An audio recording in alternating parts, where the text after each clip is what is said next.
El Señor les bendiga, hermanos. Gracias por acompañarnos nuevamente. Estamos contentos que esté con nosotros. Reciba saludos de parte de la Iglesia de Cristo en Montebello. Gracias a Dios que nuevamente estamos aquí para escudriñar la palabra de Dios. Y vamos a ver un tema muy hermoso. Hablar de la persona de Cristo es hablar de lo más hermoso que el ser humano pudo recibir. La redención del hombre. Un regalo que Dios nos ofreció por medio de su Hijo para que nosotros pudiéramos acercarnos a Él. Gracias a Dios por ese hermoso regalo que nos dio a Jesucristo, por también venir y darnos redención y darnos salvación. Y debemos de entender que Dios ha provisto un plan para que el hombre se pueda acercar a Él. No puede ser por méritos propios, no puede ser por que nosotros creamos que somos buenos. Es gracias al sacrificio de Cristo que nosotros podemos acercarnos a Él. La Escritura nos dice en Hechos capítulo 4, versículo 12, dice que en ningún otro hay salvación, porque no hay otro nombre bajo el cielo dado a los hombres, dice, en que podamos nosotros ser salvos. Jesús es el único camino a la redención. Mateo capítulo 11, versículo 28 dice, venid a mí todos los que estáis trabajados y cargados, y yo os haré descansar. Nosotros tenemos que darnos cuenta que la persona de Cristo es la que nos va a ofrecer la salvación.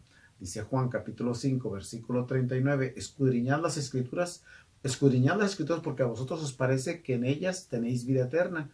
Y ellas, dice, son las que dan testimonio de mí. Cuando interpretamos este pasaje de la Escritura, el centro principal, lo que Jesús está queriendo decir en este versículo de Juan 5:39, dice, ellas son las que dan testimonio de mí, es que toda la Escritura, desde Génesis hasta Apocalipsis, nos está presentando a la persona de Cristo, el plan eterno de Dios para redimir al hombre.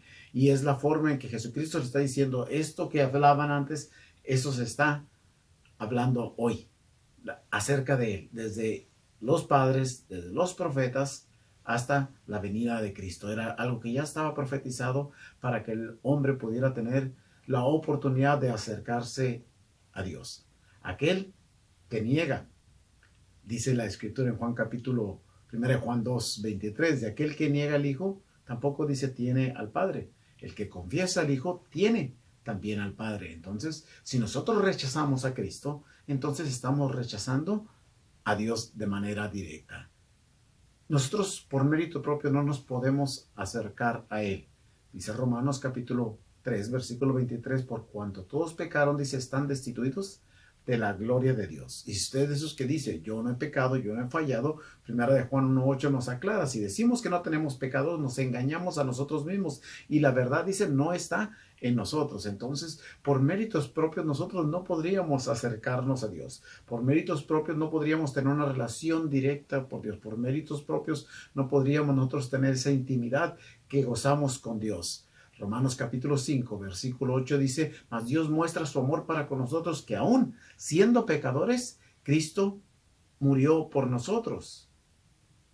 Si nosotros andamos en luz, como Él anda en luz y tenemos comunión con Él, los unos con los otros, entonces la sangre de Cristo nos limpia, según nos dice 1 de Juan capítulo 1, versículo 7. Entonces, nosotros solo tenemos dos opciones, o buscar acercarnos a Jesús, conocer el plan que Dios ya ha provisto para el hombre para obtener la salvación, o rechazarle, o estamos con Él o estamos contra Él. Y lo dice Lucas capítulo 11, versículo 23 de una manera clara y bien sencilla. El que no es conmigo, contra mí es. El que conmigo no recoge, dice, desparrama. Entonces, definitivamente, solo tiene dos opciones. No hay formas neutrales. O usted busca y se acerca a Dios y se sujeta al plan de Dios, o usted hace lo que usted quiere hacer con su vida. Usted tiene la libertad de elegir. Dios le está invitando a que usted escoja, entienda ese plan. Nosotros debemos de darnos cuenta de que si negamos a Cristo, estamos en contra de Él. Si menospreciamos a Cristo, Hebreos capítulo 10, versículo 29 dice, ¿cuánto mayor castigo pensáis que merece el que pisotea al Hijo de Dios y tuviere por inmunda, dice, la sangre del pacto en la cual fue santificado e hiciere afrenta, dice, al Espíritu de gracia? ¿Cuánto mayor castigo crees que merezca el despreciar al Cristo, el de menospreciar su sacrificio de amor, menospreciar lo que Él hizo por la humanidad? Él vino y por la gracia de Dios nos abrió el camino. Juan capítulo 8, versículo 24 dice, por eso os dije que moriréis en vuestros pecados, porque si no creéis que soy yo, en vuestros pecados moriréis. Sin Él estamos nosotros muertos. Entendamos bien lo que es la gracia. Sí dice la Escritura, por gracia somos salvos. ¿Qué es lo que está queriendo decir? La gracia es el don inmerecido de parte de Dios, que sin nosotros merecerlo, Dios mandó a su Hijo para que muriera por nosotros, aún siendo pecadores. Ese es el don de gracia, que sin merecerlo nos fue un regalo inmerecido dado de parte de Dios. Y nosotros debemos de entender que cuando la gracia se separa de las obras, máximamente siempre se refiere a las obras de los sacrificios que decían del pueblo de Israel, los sacrificios que decían antes. Pero no quiere decir que el cristiano, porque recibió la salvación de parte de Dios de manera gratuita, no deba de hacer nada. ¿A poco vamos a poder vivir como queramos? Hacer lo que nosotros queramos. Al fin y al cabo, el único que tiene que hacer algo es Cristo. Es cierto, dice la Escritura en Romanos capítulo 6, versículo 1 dice, ¿qué pues diremos? ¿Perseveraremos en el pecado para que la gracia abunde? Dice la Escritura, de ninguna manera nosotros podemos permanecer en el pecado. Debemos nosotros ver y entender el plan de Dios. Y la Escritura nos describe ese plan y nos lo describe ampliamente.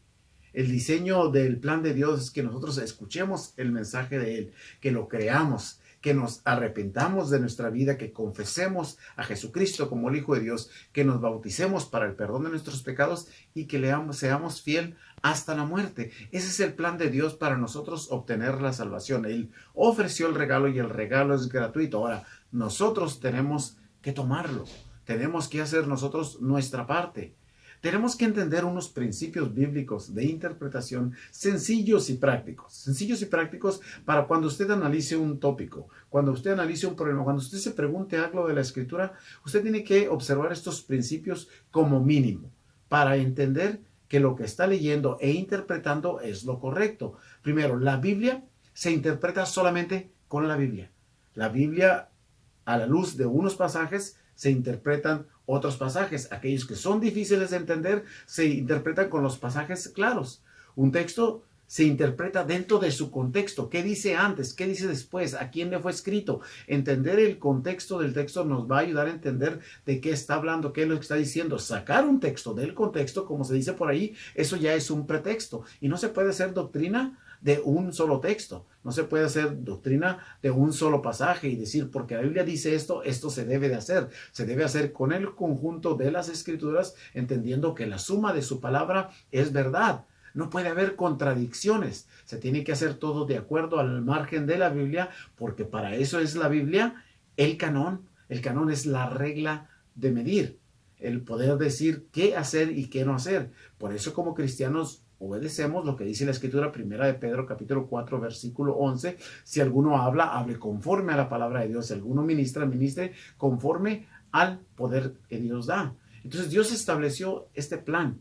Y este plan está dentro de las Escrituras. Y vamos a ir paso por paso entendiendo este plan de Dios para que usted vea que no es un invento personal, que no es un gusto o un placer de algunas personas, sino es lo que Dios está diciendo en su palabra que nosotros debemos de hacer para acercarnos a Él, obtener la salvación. Lo primero que debemos hacer es el oír. Dice la Escritura, la fe viene por el oír la palabra de Dios. Cuando Pedro predica en el día del Pentecostés, Hechos capítulo 2, versículo 37, dice la Escritura, al oír esto, se compungieron de corazón y dijeron a Pedro y a los otros apóstoles, varones hermanos, ¿qué haremos? Varones hermanos, ¿qué haremos?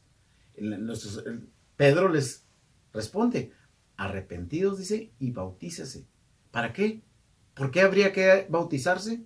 Habría que arrepentirse y había que bautizarse. Por lo menos, mire, ya tenemos ahí 3. Y usted va a ir viendo a través de los pasajes que las 5 cosas que mencionamos, o las 6 cosas que mencionamos dentro del plan de Dios están dentro de la Escritura. Primero, el oír la palabra de Dios. Hebreos capítulo 3, versículo 15 dice, entre tanto que se dice, si oyeres hoy su voz, no endurezcáis vuestro corazón como en la provocación. Cuando usamos la frase como la provocación, para nosotros los cristianos es sencillo. Aquel tiempo cuando el pueblo de Israel tentó a Dios en el desierto, cuando estuvo tentando a Dios, no una, hasta 10 veces tentando a Dios para probarle, para estarle probando, para estar molestando, porque no eran felices con todas las bendiciones que Dios le daba. Y si nosotros endurecemos nuestro corazón como lo hicieron los israelitas, Dios se va a desagradar de nosotros como se desagradó de ellos. Por eso debemos de escuchar su voz. Romanos capítulo 10, versículos 14 al 17 dice, ¿cómo pues invocarán a aquel del cual no han creído? ¿Y cómo creerán en aquel de quien no han oído? ¿Y cómo irán sin haber quien les predique? Fíjate la importancia de que nosotros predicar este mensaje para que tú lo escuchas. Una vez que escuchas este mensaje de parte de Dios, debes de creerlo, creer en el Evangelio, en que Jesucristo, siendo el Hijo de Dios, vino en forma de hombre. Estuvo en este mundo, fue crucificado, fue sepultado, resucitó al tercer día y está nuevamente con el Padre y vendrá por segunda vez. Conocer el Evangelio que es predicado de Cristo, debemos nosotros de hacerlo parte o entenderlo para poder nosotros obtener la salvación. Romanos capítulo 1, versículo 16 dice, porque no me avergüenzo del evangelio, porque es poder de Dios para salvación a todo aquel que cree, al judío primeramente y también al griego. Entonces el evangelio, creer en el evangelio, es para ¿qué? Dice para salvación, para poder nosotros ser salvos. Creer en Jesús como el Hijo de Dios, creer en que Él puede perdonar nuestros pecados. Recuerde el caso del carcelero de Filipos en Hechos capítulo 16, versículos 30 en adelante. Cuando el carcelero pensó que se habían escapado y se iba a quitar la vida, y le dice, no, detente.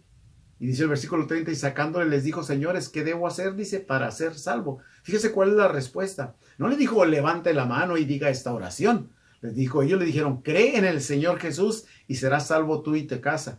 Dice, siga leyendo el versículo 32 en adelante, no nos quedemos nomás ahí, porque a muchos dicen que nomás con que creas. No, dice, y le hablaron las palabras del Señor a él y a todos los que estaban en su casa. Cuando dice le hablaron las palabras del Señor, es lo mismo que Pedro hizo en el día del Pentecostés. Predicaron el mensaje de Cristo, a Cristo crucificado. Y el versículo 33 dice, y él tomándolos en aquella misma hora de la noche les lavó las heridas y enseguida ¿qué? Se bautizó él con los suyos. Entonces creyó y también fue bautizado. También debemos de arrepentirnos. ¿Arrepentirnos de qué? Pues arrepentirnos de nuestros pecados. Hechos capítulo 3, versículo 19 dice, así que arrepentíos y convertíos para que sean borrados, ¿qué? Vuestros pecados, para que vengan delante de la presencia de Dios tiempos de refrigerio. Arrepentirnos es un cambio de mente, es un cambio de dirección, es dejar de hacer lo que hacíamos y ahora volvernos a Cristo. Segunda a los Corintios, capítulo 7, versículo 10 dice, porque la tristeza que es según Dios produce, dice, arrepentimiento para salvación, de que no hay que arrepentirse, pero la tristeza del mundo produce muerte. Hay dolor cuando nosotros ofendemos a Dios y nos arrepentimos de todo corazón para que Él nos perdone. Romanos capítulo 2, versículo 5 dice, pero por la dureza de tu corazón, pero por tu dureza y por tu corazón no arrepentido, dice, atesoras para ti mismo ira para el día de la ira y de la revelación del justo juicio de Dios. Cuando no te arrepientes, nomás estás atesorando, estás juntando ira para el día de la ira, para el día del juicio con Dios. Y entonces, eso es lo que va a salir delante de la presencia de Dios. Tienes que confesarlo públicamente. Romanos capítulo 10, versículo 9 y 10 dice, si confesares con tu boca que Jesús es el Señor y creyeres en tu corazón que Dios le levantó de los muertos, dice, serás salvo. Si confesares con tu boca y creyeres en tu corazón, serás salvo. Porque con el corazón se cree para justicia, pero con la boca se confiesa para salvación. Creer en Jesús como el Hijo de Dios nos da la salvación. Romanos capítulo 1, versículo 16 dice, porque no me avergüenzo del evangelio, porque es poder de Dios. ¿Para qué? Dice, para salvación a todo aquel que cree, al judío primeramente y también al griego. Segunda de Timoteo capítulo 1, versículo 8 dice, por tanto, dice, no te avergüences de dar testimonio de nuestro Señor, ni de mí preso suyo, sino participa de las aflicciones por el Evangelio según el poder de Dios. Entonces, en nosotros confesar a Jesucristo, el no avergonzarnos de ser cristiano, el no avergonzarnos de decirles a nuestros compañeros de trabajo, a nuestros amigos, a la sociedad donde vivimos de que creemos en Jesús y queremos confesarlo como nuestro Señor y Salvador, nos va a dar a nosotros, ¿qué dice la Escritura? Nos va a dar a nosotros la salvación.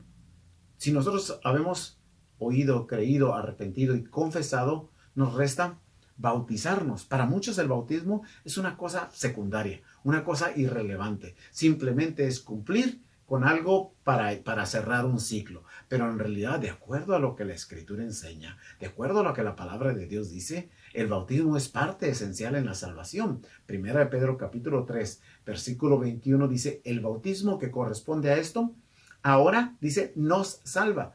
Claro, no quitando las inmundicias de la carne, sino como la aspiración a una buena conciencia hacia Dios por la resurrección de Jesucristo. El bautismo es nacer de nuevo. Para nosotros empezar una vida nueva en Cristo, debemos ser bautizados. Bautizados en semejanza a la muerte, a la sepultura y a la resurrección de Cristo. Recuerde el caso de Nicodemo y Jesús en Juan capítulo 3. Dice, había un hombre de los fariseos que se llamaba Nicodemo, un principal de entre los judíos. Este vino a Jesús de noche y le dijo, Rabí, sabemos que has venido de Dios como maestro, porque nadie puede hacer estas señales como tú las haces si no está Dios con él. Jesús le respondió y le dijo, de cierto te digo, que el que no naciere de nuevo no puede ver el reino de Dios. Y Nicodemo hace esta pregunta, ¿cómo puede un hombre nacer siendo viejo? ¿Puede acaso entrar por segunda vez en el vientre de su madre y nacer? Respondiendo Jesús, le dijo, de cierto te digo, el que no naciere del agua y del Espíritu no puede entrar en el reino de Dios. Si no hay bautismo, no hay nacimiento. Si no hay nacimiento, no se puede entrar en el reino de Dios. Es parte del plan de Dios. Mateo capítulo 28, versículo 19 dice, por tanto, id y haced discípulos en todas las naciones, bautizándolos en el nombre del Padre, del Hijo y del Espíritu Santo. Si no fuera importante el bautismo, ¿por qué Jesús mandaría que había que bautizarlos en el nombre del Padre, del Hijo y del Espíritu Santo? Marcos capítulo 16, versículo 16, el que creyere y fuere bautizado será salvo, mas el que no será condenado. Si crees y eres bautizado, vas a obtener la salvación. Si no, vas a ser condenado. Eso es lo que dice nuestro Señor Jesucristo en Marcos capítulo 16, versículo 16. Hechos capítulo 2, versículo 38. Lo que Pedro, después de haber hablado, cuando ellos preguntan qué es lo que haremos, Pedro les dijo, arrepentidos, ¿y qué? Y bautícese cada uno de vosotros en el nombre de Jesucristo para perdón de los pecados y recibiréis el don del Espíritu Santo. Cuando Felipe está con el eunuco y le explica el evangelio de Cristo, acerca de Cristo, todas las cosas que habían acontecido en Hechos capítulo 8, versículo 36, dice, y llegaron a cierta agua y el eunuco le dijo, aquí hay agua, ¿qué impide que yo sea bautizado? ¿Qué es lo que le cuentas? Si crees de tu corazón, bien, y puedes. Y ambos, dice, descendieron al agua. Recuerde que bautizar no es rociar, no es echar unas gotas, es sumergir completamente, es sepultar completamente. Si vamos a la escritura, Romanos capítulo 6, versículos 3 en adelante, dice claramente el propósito del bautismo. ¿O no sabéis que todos los que hemos sido bautizados en Cristo, hemos sido bautizados en su muerte? Porque somos sepultados juntamente con él, para muerte por el bautismo, a fin de que como Cristo resucitó de los muertos por la gloria del Padre, así también nosotros andemos, dice, en vida nueva. Porque si fuimos plantados juntamente con él en semejanza a su muerte, así también lo seremos en la de su resurrección, sabiendo esto, que nuestro viejo hombre fue crucificado juntamente con él, para que el cuerpo del pecado sea destruido, a fin de que no sirvamos más al pecado. Entonces, el bautismo, eso está simbolizando, dejamos la vida antigua sepultada y nacemos a una vida nueva. Hemos oído, creído, arrepentido, confesado y nos hemos bautizado. ¿Y ya se acabó todo? ¿Ya no tenemos que hacer nada? ¿Ya puedo irme a mi casa y vivir mi vida como antes vivía? No, debo de ser fiel al Señor. Dice Apocalipsis 2:10, sé fiel hasta la muerte. Dice, y yo te daré la corona de la vida. Sé fiel hasta el final y yo te voy a dar la corona de la vida. Filipenses capítulo 1 versículo 6 dice, estando persuadido de esto, que el que comenzó la obra en nosotros la perfeccionará hasta el día de Jesucristo. No estás solo en este camino de mantenerte fiel. El Señor te sostendrá con su mano poderosa, te cuidará, te ayudará a enfrentar los obstáculos. No vendrá una tentación más grande que la que puedas soportar, y cuando venga el problema a la salida, el Señor la proveerá. Pero debes mantenerte fiel, mantenerte firme, seguir adelante. Debes hacer tu trabajo como administrador de la gracia del Señor, porque has venido a sus pies. Ahora tu deber, ahora tu trabajo, ahora tu compromiso delante de Dios es que otros vengan a sus pies y lo conozcan. El plan de Dios es sencillo. El plan de Dios es perfecto. Él quiere que nosotros, los seres humanos, cambiemos nuestra vida. Dejemos la vida antigua. Ya no agrademos a los hombres. Ya no hagamos las cosas que los demás quieren. Tampoco finjamos en que el plan de Dios es solamente levantar una mano y decir una oración y ya no hacer nada. No, tampoco finjamos de que no hay cosas importantes como lo es el bautismo. La Escritura nos enseña de manera clara qué debemos hacer, cómo debemos hacer, cuándo debemos hacerlo y dónde debemos hacerlo. Por eso acudimos a ella, escuchamos el consejo. No podemos tomar una parte y desechar las otras. Como iglesia tomamos el plan de Dios como un plan perfecto y lo presentamos al hombre para que el hombre venga a los pies de Cristo, para que lo conozca y tenga su compromiso con él. No usamos credos, no usamos libros o folletos que indican reglas diferentes a lo que la Escritura dice. Si hablamos, solamente hablamos conforme a la palabra de Dios y buscamos acercarnos de acuerdo a lo que Él nos manda y nos enseña. Y te invitamos a ti, mi amigo, mi amiga, te invitamos a que vengas a los pies del Señor. Has escuchado su mensaje, has creído, pero no hagas como dice la Escritura, los demonios creen y tiemblan, porque los demonios no prosiguieron, solamente creyeron, saben quién es Él, pero no hace nada. No, tú oíste y creíste en Él, entonces te arrepientes. Arrepientes de la vida pasada que tenías de pecado, que ofendía al Señor. Confiesas a Jesucristo como el Hijo de Dios. Vienes a las aguas del bautismo y naces a una vida nueva. Si algo anhelaría más en este día, es que mi teléfono sonara y me dijera, yo quiero ser bautizado. No importa la situación en la que estamos, vamos y le bautizamos, porque es más importante su salvación que cualquier otra cosa en este mundo. Que el Señor les bendiga. Les amamos.